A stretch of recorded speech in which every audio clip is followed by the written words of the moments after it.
I'm Amy Duggan. Half a century on and the historic Freedom Ride has revisited the Central West. Buses arrived in Dubbo today. On board, the daughter of the iconic Australian civil rights campaigner and several original protesters who helped change a nation's treatment of Indigenous Australians. The reenactment of the historic Freedom Ride marks 50 years since Australia's underbelly of discrimination was exposed.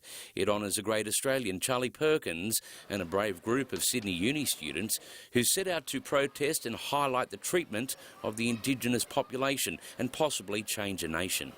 And back in those days there was lots of segregation going on, where Aboriginal people couldn't go into pubs and clubs and things like that, swimming pools and even in some schools. Today, 2 buses arrived in Dubbo, the reception much better than half a century ago.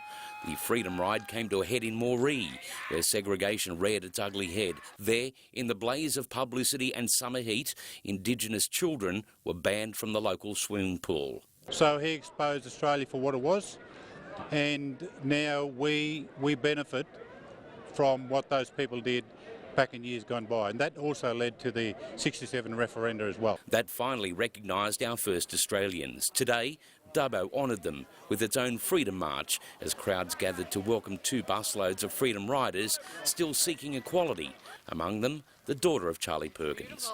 I'm just travelling in Dad's footsteps but here to represent the family and honour him. The significance of the Charles Perkins-inspired Freedom Ride is not lost on non-Indigenous Australians. And it's not just an important part of Aboriginal history, I think it's a very significant part of Australian history.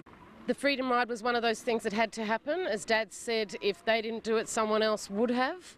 Australia needed to change, and we have. Peter Andrea, Win News. The state government is fielding more flack over the Kirkconnell jail reopening.